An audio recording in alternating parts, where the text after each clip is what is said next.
السلام علیکم ورحمۃ اللہ وبرکاتہ نحمده ونصلی علی رسولہ الکریم رب اشرح لی صدری ویسر لی امری واحلل عقدۃ من لسانی یفقهوا قولی رب زدنا علما اللهم انا نسألك علما نافعا ورزقا واسعا وقلبا خاشعا ولسانا ذاکرا بعملا متقبلا آمین یا رب العالمین۔ سورۃ الشعراء کی تفسیر آیت نمبر 1 سے 22 تک بیان کرنے کی کوشش کروں گی۔ اس سورت کے بارے میں بعض سلف نے کہا ہے کہ یہ سورت کی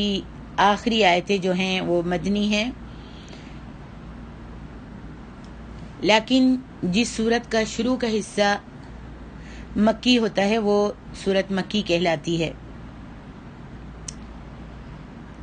اعوذ باللہ من الشیطان الرجیم، بسم اللہ الرحمن الرحیم۔ طاسیم میم تلک آیات الکتاب الحکیم۔ طاسیم میم یہ حروف مقطعات ہیں، اس کے معنی مطلب اللہ کے سوا کوئی نہیں جانتا۔ تلک آیات الکتاب المبین یہ واضح کتاب کی آیات ہیں۔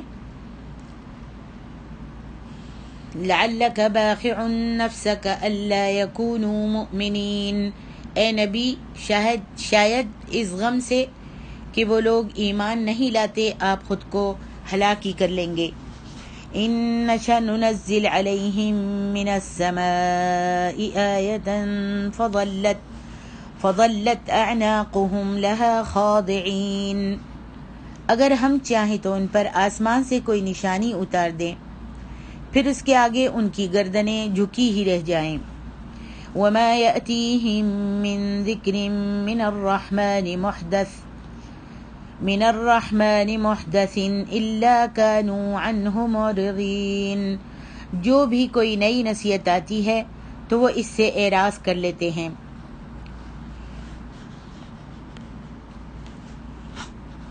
فقد كذبوا فسيأتيهم أنباء ما كانوا به يستهزئون،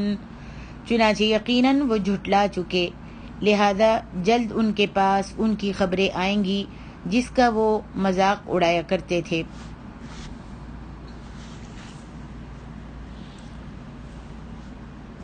طاسیم میم یہ حروف مقطعات ہیں، اس کے معنی مطلب اللہ کے سوا کوئی نہیں جانتا۔ تلک آیات الکتاب المبین، یہاں کتاب کے لفظ سے مطلب قرآن شریف ہے، قرآن مجید ہے، اور مبین کے معنی اس واضح اور روشن کے ہیں جس سے حق و ناحق کا فیصلہ ہو جاتا ہے۔ باخع کے معنی ہلاک کرنے والا، باخعن اس کے معنی ہلاک کرنے والا۔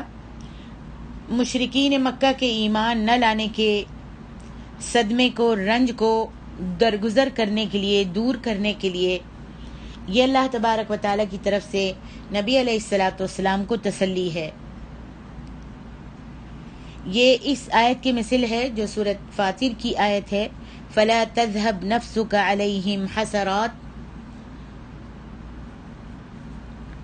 سورۃ فاطر کی آیت اور اس آیت میں اللہ تعالیٰ نے مشرکین مکہ کے ایمان نہ لانے پر زیادہ رنج کرنے سے اپنے حبیب صلی اللہ علیہ وآلہ وسلم کو منع فرمایا۔ حضرت عبداللہ بن عباس کے شاگردوں میں سے اکرمہ اور قتادہ نے باخع نفس کا اس کی تفسیر قاتل نفسک کی ہے، جس کا مطلب یہ ہے کہ اے اللہ کے رسول، ان مشرکوں کے ایمان نہ لانے کے رنج میں، صدمے میں آپ اپنی جان کو ہلاک مت کیجیے۔ اس تسلی کے بعد اگر اللہ چاہتا تو آسمان سے ایسی نشانی اتارتا کہ ان کو جبراً و قہراً ایمان لانا پڑتا، مگر ایسا مجبوری کا ایمان اللہ تعالیٰ کو تو پسند ہی نہیں ہے، کیونکہ اللہ تعالیٰ نے دنیا کو نیک و بد کے امتحان کے لیے، آزمانے کے لیے پیدا کیا ہے۔ مجبوری کی حالت میں وہ امتحان کا موقع نہیں رہتا۔ آگے اللہ تعالیٰ ارشاد فرماتے ہیں إِن نَّشَأْ نُنَزِّلْ عَلَيْهِم مِّنَ السَّمَاءِ آيَةً فَظَلَّتْ أَعْنَاقُهُمْ لَهَا خَاضِعِينَ، اگر ہم چاہیں تو ان پر آسمان سے نشانی اتار دیں، پھر ان کی گردنیں اس کے آگے جھک جائیں۔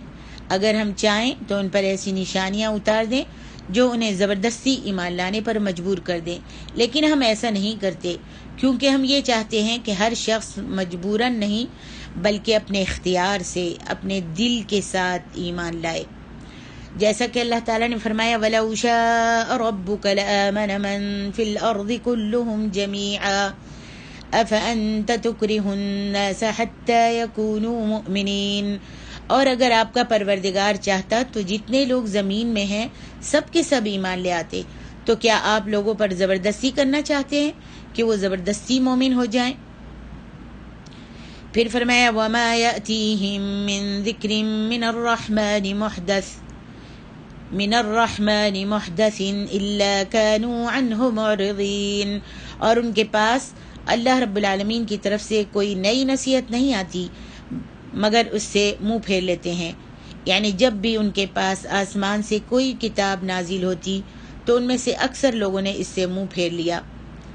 جیسا کہ فرمایا وَمَا أَكْثَرُ النَّاسِ وَلَوْ حَرَصْتَ بِمُؤْمِنِينَ، سورۃ یوسف۔ اور بہت سے آدمی اگرچہ آپ کتنی ہی خواہش کریں ایمان لانے والے نہیں ہیں۔ اسی لیے اللہ تبارک و تعالیٰ نے فرمایا فَقَدْ كَذَّبُوا فَسَيَأْتِيهِمْ أَنبَاءُ مَا كَانُوا بِهِ يَسْتَهْزِئُونَ، سو یہ تو یقیناً جھٹلا چکے، ان قریب ان کے پاس اس چیز کی خبریں آئیں گی جس کی وہ ہنسی اڑاتے تھے، جس کا وہ مذاق اڑاتے تھے۔ یعنی ان کے پاس جب حق آیا تو انہوں نے اسے جھٹلایا، اور اپنے اس جھٹلانے کا انجام یہ لوگ کچھ وقت کے بعد، کچھ دنوں کے بعد دیکھ لیں گے۔ آگے ارشاد ربانی ہے وَإِذْ نَادَى رَبُّكَ مُوسَىٰ أَنِ ائْتِ الْقَوْمَ الظَّالِمِينَ قَوْمَ فِرْعَوْنَ أَلَا يَتَّقُونَ۔ آگے ارشاد فرمائے اولم يروا الى الارض كما انبتنا فيها من كل زوج کریم، کیا انہوں نے زمین کو نہیں دیکھا کہ ہم نے اس میں ہر قسم کی کتنی ہی عمدہ چیزیں اگائی ہیں؟ بلا شبہ اس میں عظیم نشانی ہے۔ ان فی ذلک لآیۃ وما کان اکثرهم مؤمنین وَإِنَّ رَبَّكَ لَهُوَ الْعَزِيزُ الرَّحِيمُ، بلا شبہ اس میں عظیم نشانی ہے اور ان میں سے اکثر ایمان لانے والے نہیں ہیں، اور بے شک آپ کا رب وہی ہے غالب اور بہت ہی زیادہ رحم کرنے والا۔ یہاں پہ فرمائیں کہ کیا نہیں دیکھا انہوں نے غور سے زمین کی طرف کہ کس طرح ہم نے اگائے ہیں، ہم نے اس میں کس طرح کے جوڑے میووں کے اور ہر قسم کی کھیتی اگائی ہے۔ یہ اللہ رب العالمین جو قیامت کے دن کے قائل نہیں ہیں، جو کہتے ہیں کہ قیامت نہیں آئے گی، ان کو سجھانے کے لیے، ان کو اپنی معرفت سجھانے کے لیے، دکھانے کے لیے، سمجھانے کے لیے فرما رہا ہے۔ مطلب یہ ہے کہ جس طرح سوکھی زمین، سوکھا اناج کا دانہ اور سوکھی ہر ایک پھل کی گٹھلی سب مردہ کے مانند ہوتی ہے، خدا کی قدرت سے بارش برستی ہے جس سے زمین زندہ چیزوں کی طرح تر و تازہ ہو جاتی ہے، ہر اناج کا دانہ اور میوہ اور اس کی گٹھلیوں میں وہ جان پڑ جاتی ہے کہ ایک دانے سے ہزاروں دانے اور ایک گٹھلی سے ہزاروں پھل پیدا ہو جاتے ہیں۔ اسی طرح دوسرے سور سے پہلے ایک بارش برسے گی، دوسرے سور سے پہلے یعنی پہلے ایک سور ہوگا جس پھونکا جائے گا جس سے سب لوگ مر جائیں گے، فوت ہو جائیں گے، اس کے بعد دوسرے سور سے پہلے ایک بارش برسے گی جس سے ان منکرین محشر جو قیامت کے دن کا انکار کرتے ہیں ان کے جسم بن کر تیار ہو جائیں گے، اور جس طرح ماں کے پیٹ میں بچہ تیار ہو جانے کے بعد اس میں روح پھونک دی جاتی ہے، اسی طرح ان جسموں میں روح پھونک دی جائے گی۔ سبحان اللہ۔ صحیح بخاری و مسلم کے حوالے سے ابو ہریرہ کی حدیث ہے جس میں دوسرے سور سے پہلے اس بارش کا ذکر تفصیل سے صحیح بخاری و مسلم میں حضرت انس بن مالک کی حدیث موجود ہے۔ آگے فرمایا وَإِذْ نَادَى رَبُّكَ مُوسَىٰ أَنِ ائْتِ الْقَوْمَ الظَّالِمِينَ، اور یاد کریں جب آپ کے رب نے موسیٰ کو پکارا کہ تو ظالم قوم کے پاس جا۔ قوم فرعون الا يتقون، قوم فرعون کے پاس کیا وہ ڈرتے نہیں ہیں؟ قال رب انی اخاف ان یکذبون، اس نے کہا کہ اے میرے رب بے شک میں ڈرتا ہوں کہ وہ مجھے جھٹلا دیں گے۔ وَيَضِيقُ صَدْرِي وَلَا يَنطَلِقُ لِسَانِي فَأَرْسِلْ إِلَىٰ هَارُونَ،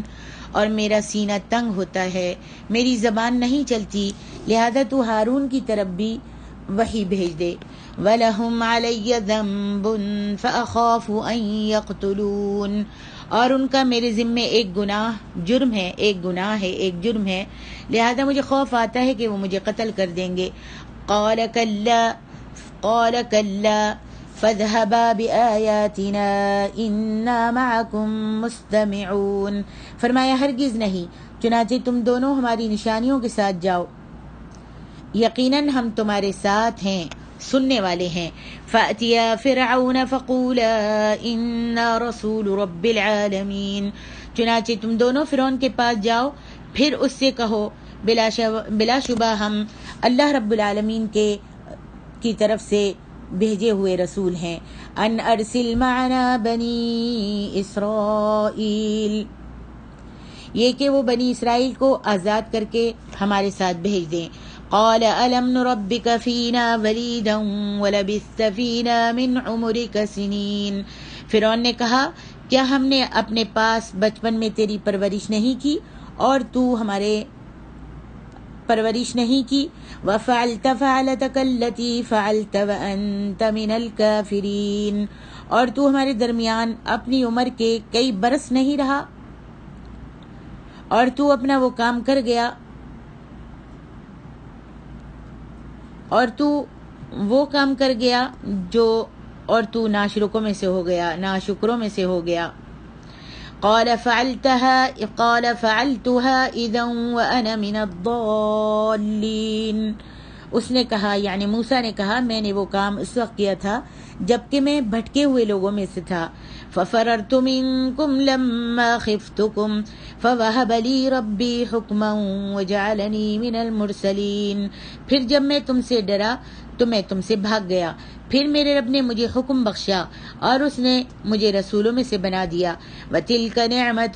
تَمُنُّهَا عَلَيَّ أَنْ عَبَّدتَّ بَنِي إِسْرَائِيل، اور کیا یہی ہے وہ احسان جو تو مجھ پر جتلاتا ہے کہ تو نے بنی اسرائیل کو غلام بھی بنا رکھا ہے۔ ابو جہل نے قرآن کی آیتوں کے جھٹلانے کے طور پر، جب اس نے قرآن کی آیتوں کو جھٹلایا اور اس کے جھٹلانے کے طور پر جھٹلاتے وقت مسخرے پن سے یہ کہا تھا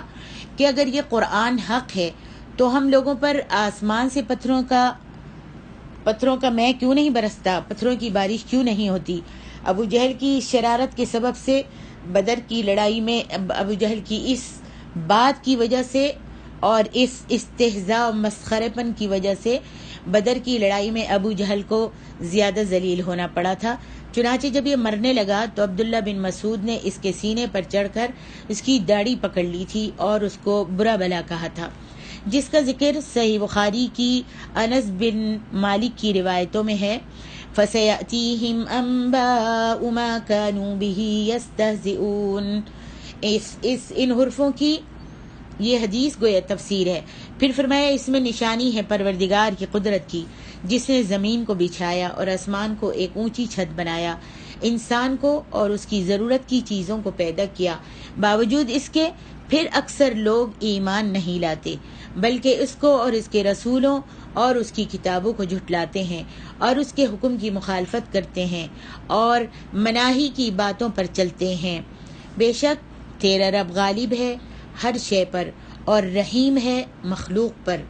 اس کا مطلب یہ ہے کہ نہ ماننے پر جلد مواخذہ نہیں کرتا، جلدی سے نہیں پکڑتا، جو ایمان نہیں لاتا، جو رسول کی اتباع نہیں کرتا، جس کا رسول کی رسالت کا اقرار نہیں کرتا، اس کو جلدی سے پکڑتا نہیں ہے بلکہ مہلت دیتا ہے۔ پھر پکڑے گا تو اتنا زبردست پکڑے گا کہ چھوڑے گا نہیں۔ اب آگے اللہ تبارک و تعالیٰ فرماتے ہیں کہ ہم نے موسیٰ علیہ السلام کو فرعون اور اس کی قوم کی طرف جانے کا حکم دیا اور فرعون کو پکارا، جانے کا حکم دیا اور اس کو پکارا، یعنی موسیٰ علیہ السلام کو اللہ نے کوہ طور کے دائنی طرف سے پکارا اور ان سے باتیں کی، کلام کیا اور اس کے ساتھ اور ان کو رسول بھی بنا دیا۔ رسول بنانے کے لیے ان کو چن لیا اور ان کو اس حکم کی تکمیل کے لیے، تعمیل کے لیے موسیٰ علیہ السلام نے جو عذر کیا وہ یہ تھا، جب اللہ تعالیٰ نے موسیٰ علیہ السلام کو کوہ طور کے دائنی طرف سے پکارا اور کلام کیا اور رسول بنایا، رسالت کے لیے چن لیا، تو موسیٰ علیہ السلام نے اللہ کے سامنے کیا کہا؟ انہوں نے کہا کہ یا اللہ انی اخاف، میں ڈرتا ہوں، رب انی اخاف ان یکذبون، اللہ جی میں ڈرتا ہوں اس سے کہ فرعون جو ہیں مجھ کو جھٹلا دیں گے، فرعون کی قوم کے لوگ مجھ کو جھٹلا دیں گے اور مجھ کو غصہ آ جائے گا، اور میں اپنی زبان میں طاقت بھی نہیں رکھتا، میں اچھی طرح بول نہیں سکتا کیونکہ بوجہ لکنت کے صاف نہیں بول سکتا، اس لیے میرے ساتھ ہارون کو بھی رسول بنا دیجئے۔ اس کے علاوہ فرعون کی قوم کا، فرعون کے لوگوں کا مجھ پر یہ بھی الزام ہے کہ میں نے ان کا ایک آدمی مار ڈالا تھا، اس واسطے مجھ کو ڈر ہے کہ کہیں وہ مجھ کو بھی قتل نہ کر دیں۔ یہ عذر حضرت موسیٰ علیہ السلام نے پیش کیے اور ان عذروں کے دور کرنے کے لیے اللہ تعالیٰ سے التجا کی، جس کا ذکر سورہ طٰہٰ میں ہے اور آپ اس کی تفسیر پڑھ چکی ہیں، سن چکی ہیں۔ قال رب اشرح لی صدری ویسر لی امری واحلل عقدۃ من لسانی یفقہوا قولی، مطلب یہ ہے کہ یا اللہ میرے دل میں سخت باتوں کی برداشت پیدا کر دے، یا تاکہ میں نبوت کی خدمت کو بردباری سے ادا کر سکوں، اور میری زبان میں توتلا پن جو ہے اس کو تو دور کر دے تاکہ پیغام نبوت اچھی طرح سے ادا کر سکوں۔ اس کے جواب میں اللہ تبارک و تعالی نے فرمایا قد اوتیت سؤلک یا موسیٰ، جس کا مطلب یہ ہے کہ اے موسیٰ تمہاری التجا میں نے قبول کر لی ہے،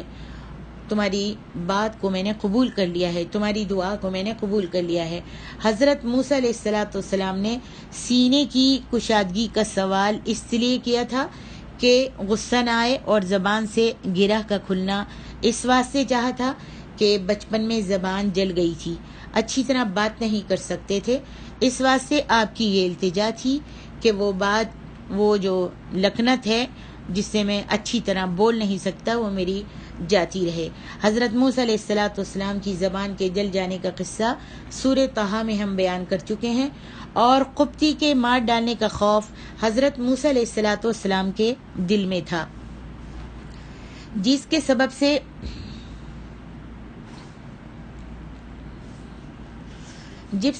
سبب سے آپ کو کچھ ڈر تھا۔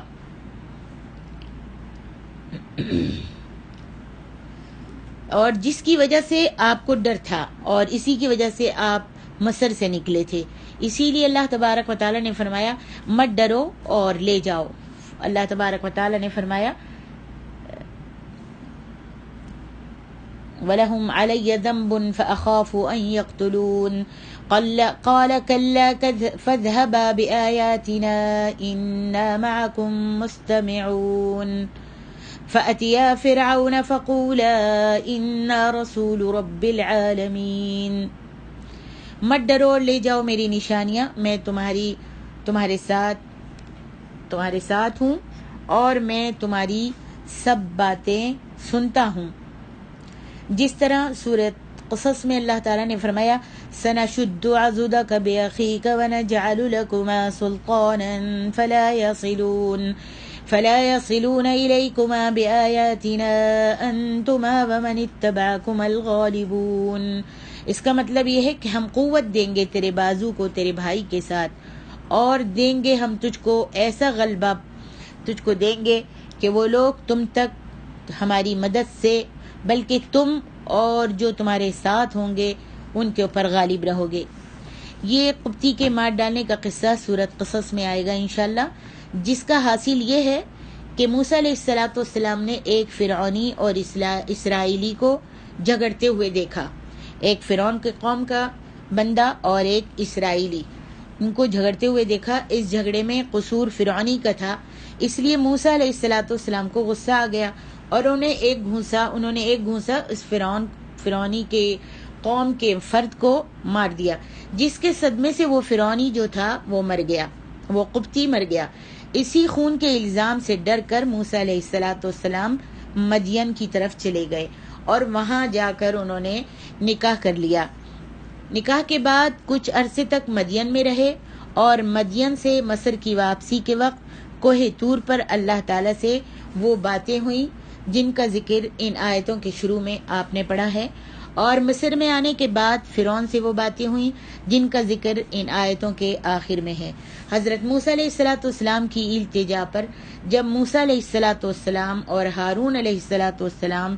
دونوں نبی ہو گئے تو اللہ تعالیٰ نے فرمایا تم دونوں فرعون کے پاس جا کر کہو کہ ہم اللہ رب العالمین کی طرف سے بھیجے ہوئے ہیں۔ اے فرعون، تو بنی اسرائیل کو اپنے قید سے اور عذاب سے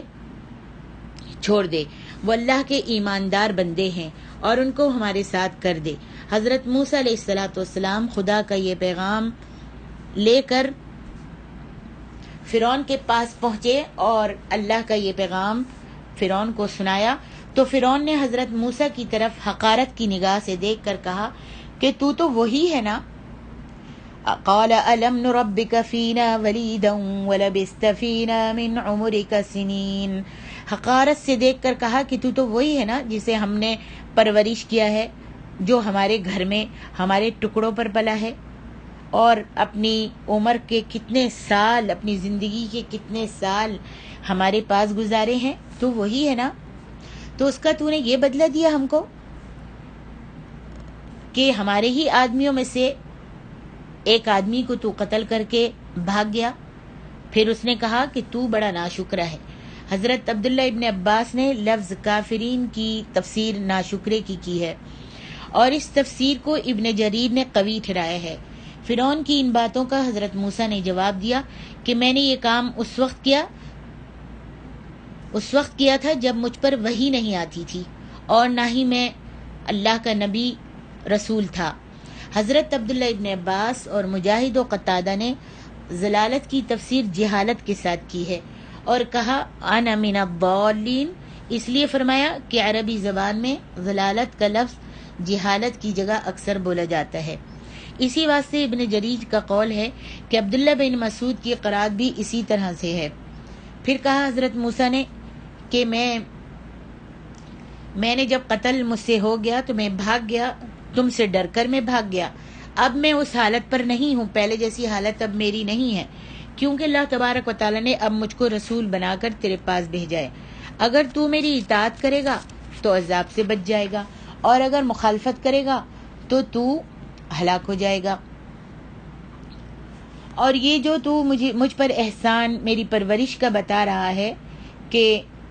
ہم نے تیری پرورش کی اور تو یہاں پر رہا، یہ تو مجھ پر احسان جتا رہا ہے، تو یہ بمقابلہ اس ظلم و زیادتی کے جو تو بنی اسرائیل کے ساتھ کر رہا ہے کچھ بھی نہیں ہے۔ یعنی جو تو ظلم زیادتی بنی اسرائیل کے اوپر کر رہا ہے تو نے میری پرورش کر کے وہ احسان تو کچھ بھی نہیں ہے جو تو ان کے اوپر ظلم و زیادتی کر رہا ہے، کیونکہ تو نے ان کو غلام بنا رکھا ہے اور سخت کام ان سے تو کرواتا ہے۔ فرعون کے گھر میں موسیٰ علیہ السلام کے پرورش کا قصہ وہی فرعون کا خواب ہے جس کا ذکر سورۃ بقرہ میں گزر چکا ہے کہ فرعون نے خواب میں سوائے بنی اسرائیل کے محلے کے مصر کے تمام گھروں کو آگ میں جلتے ہوئے دیکھا، اور اس خواب کی یہ تعبیر اس نے پوچھی لوگوں سے تو یہ تعبیر قرار پائی کہ بنی اسرائیل میں ایک ایسا لڑکا پیدا ہوگا جس کے سبب سے فرعونی بادشاہت مٹ جائے گی۔ فرعون نے اس تعبیر سے بچنے کے لیے بنی اسرائیل کے لڑکوں کے قتل کرنے کا حکم دے دیا، مگر تقدیر الہی کے آگے آدمی کی تدبیر کیا چل سکتی ہے؟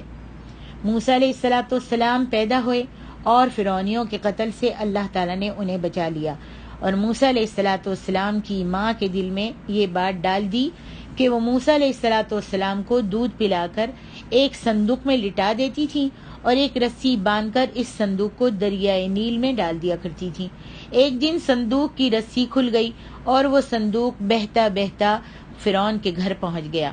آسیہ فرعون کی بیوی نے وہ صندوق پانی میں سے نکلوایا اور کھولا تو اس میں سے ایک لڑکا نکلا۔ اللہ تعالیٰ نے موسیٰ علیہ السلام کی الفت آسیہ کے دل میں ڈال دی، اس لیے آسیہ نے موسیٰ علیہ السلام کے پالنے کی اجازت فرعون سے چاہی، اور اس نے کہا کہ ہم اس کو پال لیتے ہیں، ہمارے ہاں کوئی اولاد بھی نہیں ہے، شاید یہ ہم کو کچھ فائدہ پہنچا سکے، اور فرعون نے یہ بات سن کر اجازت دے دی۔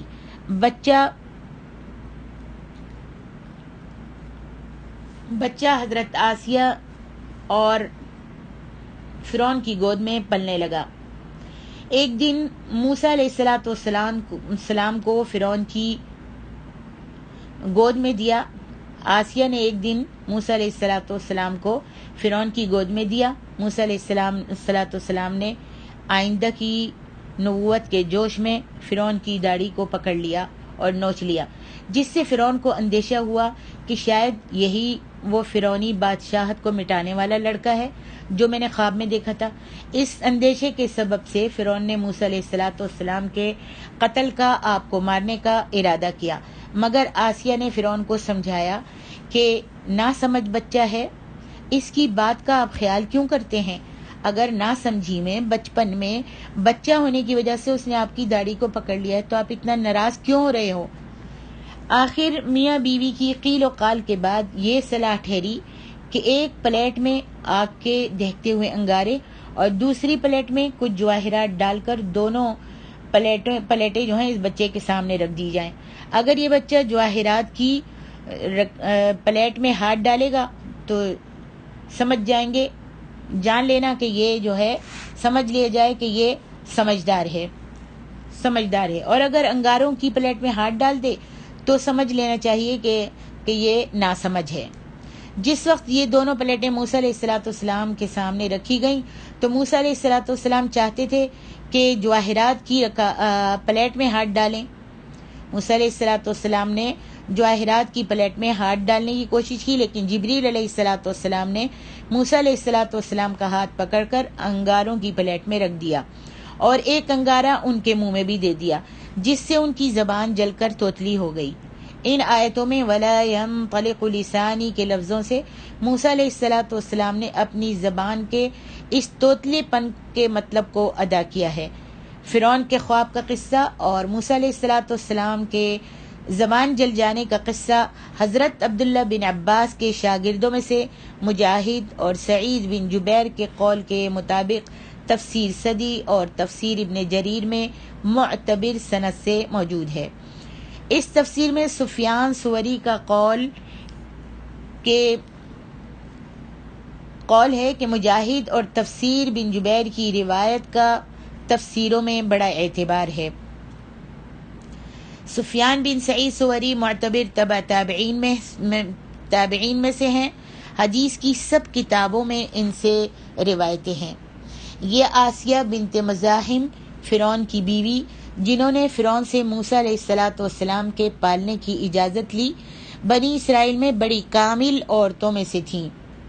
چنانچہ صحیح بخاری میں ابو موسیٰ اشعری اور ترمذی میں انس بن مالک سے جو روایتیں ہیں ان میں نبی علیہ السلام نے فرمایا، مردوں میں سے تو بہت کامل لوگ رہے ہیں، مگر عورتوں میں مریم بنت عمران، خدیجہ بنت خویل، فاطمہ بنت محمد اور آسیہ بنت مزاحم، یہ 4 عورتیں کامل ہیں۔ فرعون کو جب آسیہ کی توحید الہی پر قائم ہو جانے کا حال معلوم ہو گیا تو اس ظالم نے طرح طرح کے عذاب سے آسیہ کو شہید کر دیا، مگر آسیہ رحمہ اللہ نے ان سب عذابوں کو جھیلا اور مرتے دم تک اللہ تعالی کی وحدانیت کو نہیں چھوڑا۔